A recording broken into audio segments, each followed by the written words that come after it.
Welcome. Why, oh, why, oh, why? Hey. Chronics, left and right. Just so, just a come. Left and right. Wait. Ooh, yeah. Ah, boy. And them say, here comes trouble, here comes the danger. Sent by the Savior, welcome the Rasta youths. I start recruit soldiers for Selassie army. Ay. Here comes trouble, here comes the danger. Welcome the Savior, welcome the Rasta youths. You're not for oxygen. Hello folks, George Hansen, the Pope of Pugilism. I'm here at Uncle Russell's book signing. Hall of Fame promoter J. Russell Peltz, and I'm here talking to Raging Babe, Michelle Rosado, his right hand. How you doing, Michelle? I'm good. I'm glad to be back in Philly. It's been almost a year and a half since I've been back. But it's good seeing you. What chapter are you in? I believe chapter 9. Chapter 9? Yeah, there's some nights where I read like 2 or 3 chapters in a row, and then I'll miss a couple nights, and then I'll read another.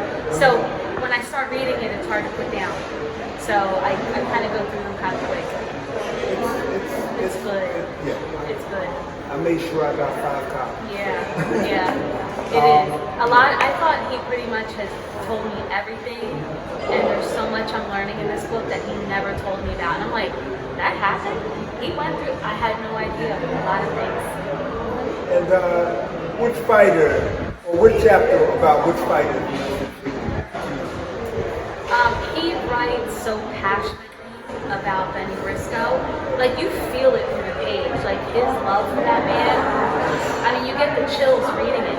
And it reads like a movie script. Like, it was like his heart and soul with Benny Briscoe. So I haven't felt that reading about anybody else, like reading about Hagler or Johnson, Benny was just his heart, and you could feel that. You could feel it. I'm seeing it. Oh, yeah. Now, a few people have asked me, how did you come up with the name? $30 and a cup. So you got to read chapter 6. Okay.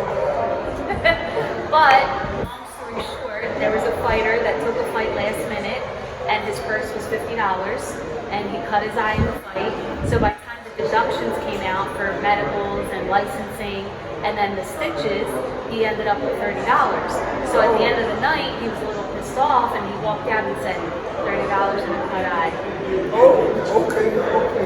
Yeah. And he was like disgusted when he said it, and Russell just never forgot that.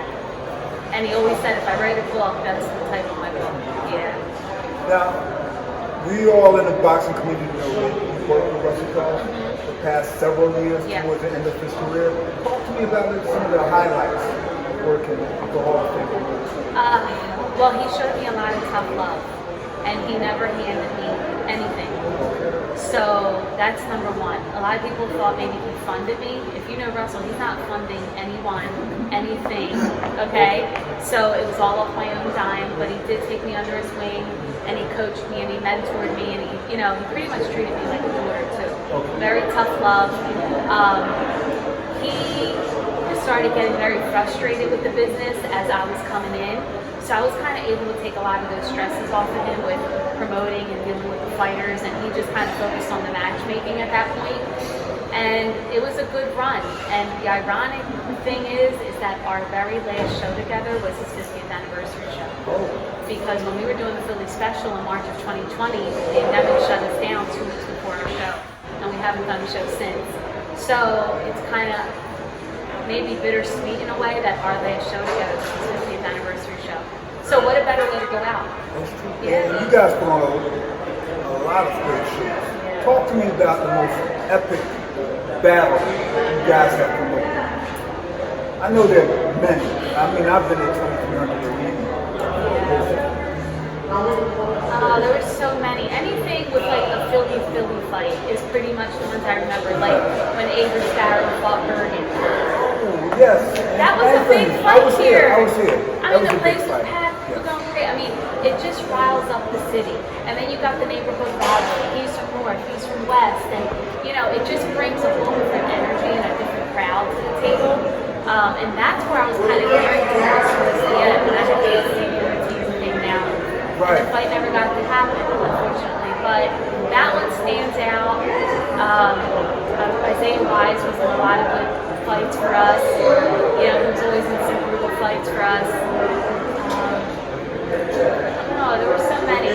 Yeah. And then you know what? You get these 4-rounders that he makes with guys you've never heard of that ended up being so memorable. I mean, Chris Burgos, who is like, I don't know, his record might be like 3-6. He's in like some of the best fights on our undercard. So those are the ones that kind of I remember too. It's not necessarily like the big names and stuff. It's those 4-rounders. Yeah. Well, it's been a pleasure. I hope you have not retired. Yeah, I think I'm out for a while. For a little bit. Nah, Yeah. You're taking a sabbatical. Yeah. But I mean, you guys have done a great job and great shows here. So I'm looking forward to reading the book. Thanks. I hope you enjoy it. It's really good. Thank you. All right. Here you have it, folks. Raging Babe, Michelle Rosado, the hardest working person in boxing.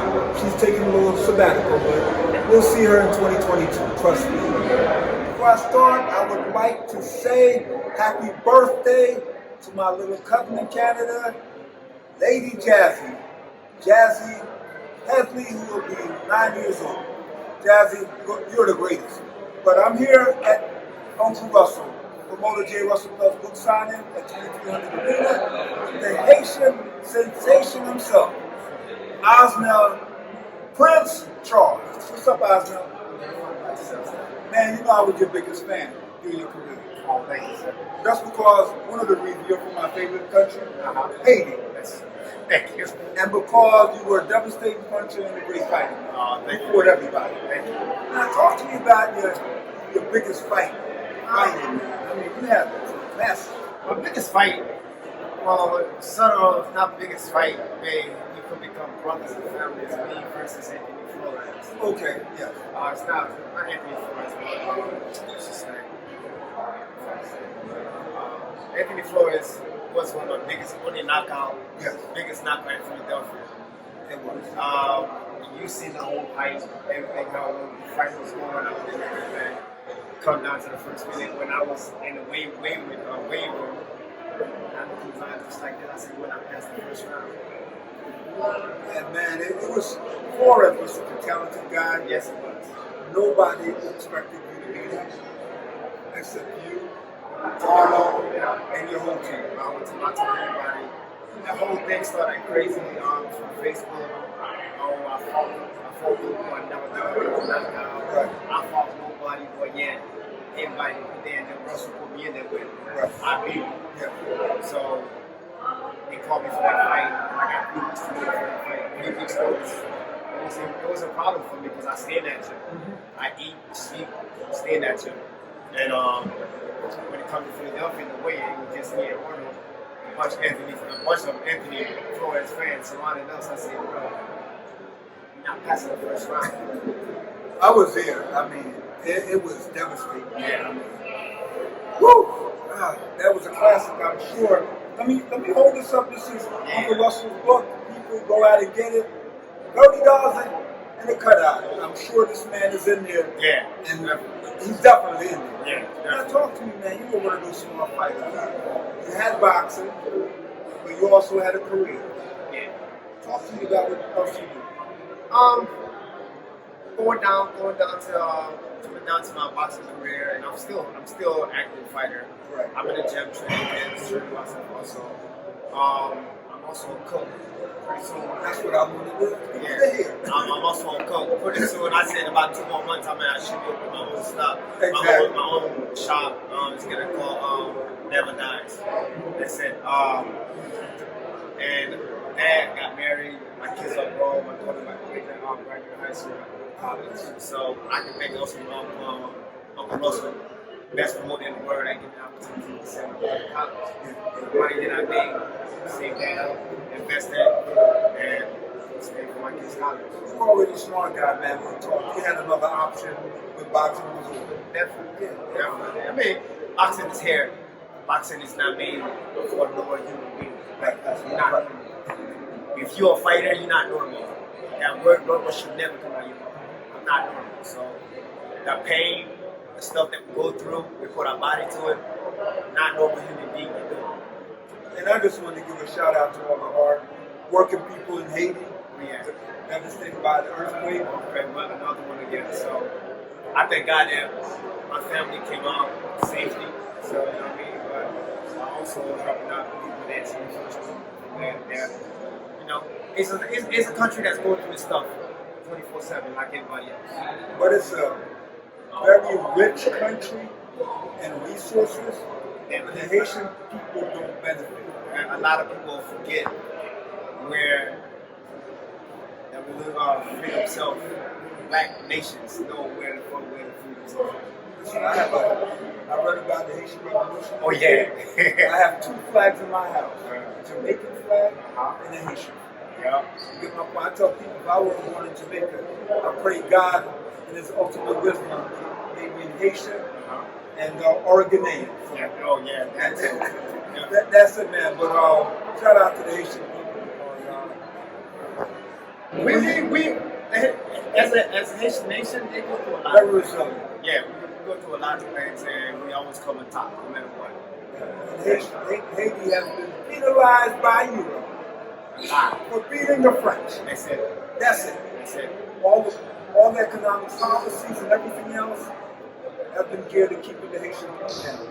But the crazy thing about it is, the more you push us down, the more we go, the stronger we get, the more we rise up to the So, shout out to all the Haitian people, the most resilient people on God's planet. Go on, fight.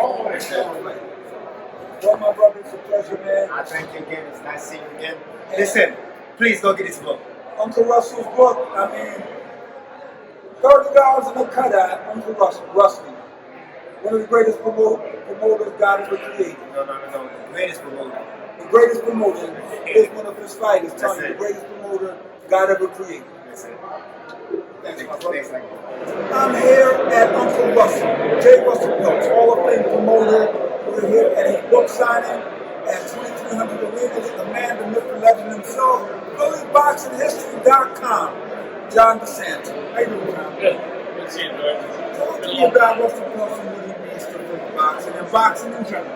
Well, I mean, he means everything to Philly boxing. You know, before him, there was Herman Taylor, who was, Russell would say, probably the greatest promoter ever. But when we're talking about, you know, that's a long time ago. He did his last fight in 82 or something. Russell started in 69, and he's been doing it, you know, 50, he kind of curved off after 50, let's call it 52 years or whatever it is. He's been Philly boxing. There's been other promoters and other people who've done great, but if you think about it, he started the Blues Rising. And the best, like, eras of the Blues Rising are his. He was there, then he left, then he came back, and then you think about the Spectrum fights, which is, hey, man, the Spectrum fights, which were, that's where I grew up going fights. To me, the best thing that ever happened to me. And that was his. He was the architect of that. And then all the others, New City. He means everything. Especially for people who, like, of this era. You know, I mean, we're talking span of 50 years. I grew up, I went my first fight, you know, when I was 14 years old. So, it means a lot to me, that's for sure. I can't wait to read the book. Frank the Animal, Professor, and everybody else in the book. Absolutely. I mean, what's exciting about the book, and I've read bits and pieces, like I was doing it, but I waited to buy my book tonight. I was going to sit down and read it, you know, front to back, and it's so exciting because it's my favorite topic, and it's written by the guy who not only is an important part of that, he was behind the scenes, he knows everything, he knows all the secrets. I'm sure he didn't tell all the secrets, but there's a lot in there. And then, who's he writing about? Frank Fletcher, Saad Muhammad, Jeff Chandler, Benny Briscoe, on and on and on and on. And, you know, so it's going to be, I'm really excited about it. I'm proud of him because he always talked about mainly doing it. And, you know, as terrible as COVID is, it served a great purpose for Russell Peltz because he retired more or less from promoting. And then COVID hit, he was sitting in his house and he tried to get it started. And it just, he started and he barely could stop, you know. He could probably still be writing it, you know, creating deadline. So it's exciting. It's exciting. I can't wait to read it. I mean, probably start tonight reading it. So, I mean, it's significant there. 400 plus pages. It's not a brief thing. What I said to him is, and like a lot of people who write a book about early boxing history, he's the one who had to do it. If I wrote a book of early boxing history, it would be this deep. Maybe this era I can dig into, but Russell got it all, and it will be the record for Philly boxing. You know, I got my website, you got your info thing, and those things are both good and important, but everyone's going to say, oh, here's the encyclopedia. This is it. You're right. And I made sure I got here early, got it signed, and man, I can probably do it tonight. Yeah, that's how I say. Uncle Russell's book signing. Promoter, J. Russell Peltz. I'm here with the man, the legend himself. Salute to Philly boxers. Dave Brooks. Hey, my brother's good seeing you, man. You too, Joe. Always. Talk to me about Russell Peltz. What he means to boxing, especially Philly boxing. Well, it ain't much I can say that ain't already been said. Okay, Russell is a great promoter, and he's probably Philly's best ever. Okay. And I'm not just saying that because he promoted my fight. Your fight is enough. Tony Dynamite. Yeah, so he promoted him and did a very good job. The only thing, he asked me one time, he said, I know you heard some bad things about me before when I first met him. I said, only one. He said, what's that? That I'm cheap? I said, yeah. I heard you were cheap, but you fat. Okay. And he was always fat. Always. I mean, whether it was getting fight for you, or whether it was to pay you, whatever it was, he was always fat. And his book tells you all. Because he got stuff in his book that people said bad about him, but he didn't know what it was about. He said all the good things, all the bad things, everything was like that. Can't wait to meet you. What chapter are you in, babe? You told me. It's called My Blue. Okay. Yeah, but yeah, really that because he's so much to do about. Yeah, Russell had it everywhere. I mean, everywhere, but you're riding from home. And you know what? They call Bobby Moore his friend. They call him Mr. Blue Valley because he's 2016. I don't know if he was 26, but Russell told me just recently, a couple weeks ago, that he actually supposed to work out. Oh, I didn't know that. I didn't know that. He said like at least about 2 times more. I didn't know that. So I mean, like I said, Russell was everything. And I told him years ago, he should write a book because he's going to work from now when it comes to boxing. That's what Philly boxing.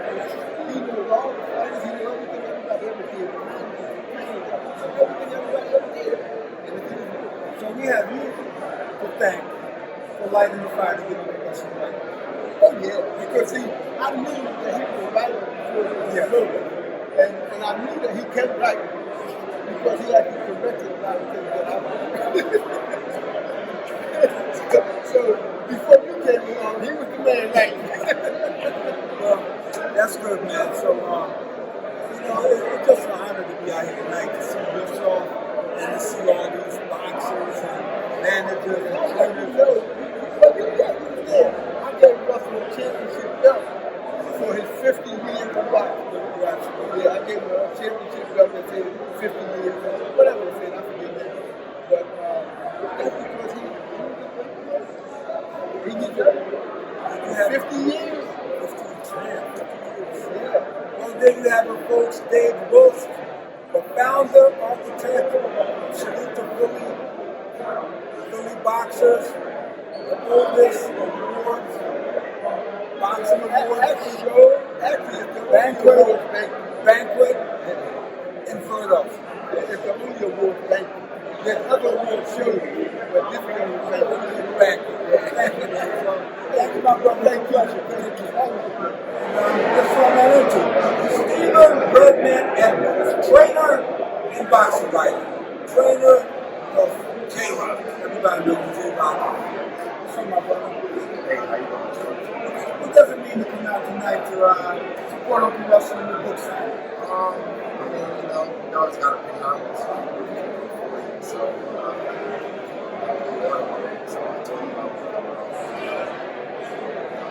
I like time. So it's got to be out. What's your most memorable box fight? Doesn't have to be a big one. He's right now like this. He had Ryan Brandon versus Roy Jones. Roy Jones, I'm a big Roy Jones fan. Ryan Brandon tried to that didn't work out too well. Was that the fight like a 6 levels in a row? Yeah. Or through like 10 of them in a row? Yeah, that was bad. And Ray Leonard was my other thing, was my favorite fight. And he had Kevin Howard. Man, the spoiler dropped it. That's my man, Kevin Howard, man. The spoiler dropped it. Look, I'm a great Leonard and Will Jones fan. So those were like Talk to me about your Philly boxing. Being in the greatest boxing city in the world. it really is, man. Thank you. It really is. It's a shame that people don't realize it. It's a shame that there's so much division around the gyms and coaches and things like that. Because there's a lot of places like Vegas and LA who have fighters, right? Those guys are transplants. They come in from like different cities and really just have kids that are just born and raised there that are top-notch fighters. And that's different. They have kids that are born in the city and live in the city and are top contenders and fighters. And then you have people that are coming all over the country for the place. So I never went to the city. Now, one of Peltz's favorite, how can I put it? Favorite things, Philly versus Philly. What are your thoughts? Everybody had their own opinion about that. I think that sometimes it makes sense. Yeah, if it makes sense. Makes sense. Like King Rosado and Reyes, that was the best fight I've seen between two different fighters. That was a great fight. So that makes sense. And sometimes I see fights that don't make sense. Like two one-and-done talented players. That's just ridiculous. So you gotta have common sense, like anything else, you use your discretion. Sometimes it makes sense, sometimes it doesn't. Sometimes I think people go a little bit too callous, like, which one? Like, I don't want to do my kids like each other. How can I train two kids to fight each other? Sometimes it just gets ridiculous. You know what I mean? Even kids in the same gym to help each other out sparring, I don't think you can expect them to just help each other out every day and fight each other. If one kid's from South Philly, one kid's from North Philly, you don't have the same trainers. You're trying to get to a certain point. It makes sense. So I just think you gotta use discretion. Some people are totally against it. I'm not. Some people are 100% for it. Like every time it gets offered, it's supposed to take it. I don't believe that either. So. You just walked in and I just remember the great Philly versus Philly fight. Frankie Trainer versus Long, the Conquest. Remember that one? Then he fought in Atlantic City. I forget his name. Anthony Barker? Yeah. Yes. He had two of those fights. Yes. Those are great fights. Well, it's a pleasure seeing you, my brother. You don't know me? I don't consider myself a writer. Okay, man. Thank you. Here comes trouble, my friend. Here comes danger, bobo. Ooh, Lord. Hey, and them say, here comes trouble. Here comes the danger. Here comes trouble. Hey. Boo-ah, boo-ah, boo-ah, boo-ah. Here comes comes trouble, here comes the danger. Sent by the Savior, welcome the Rasta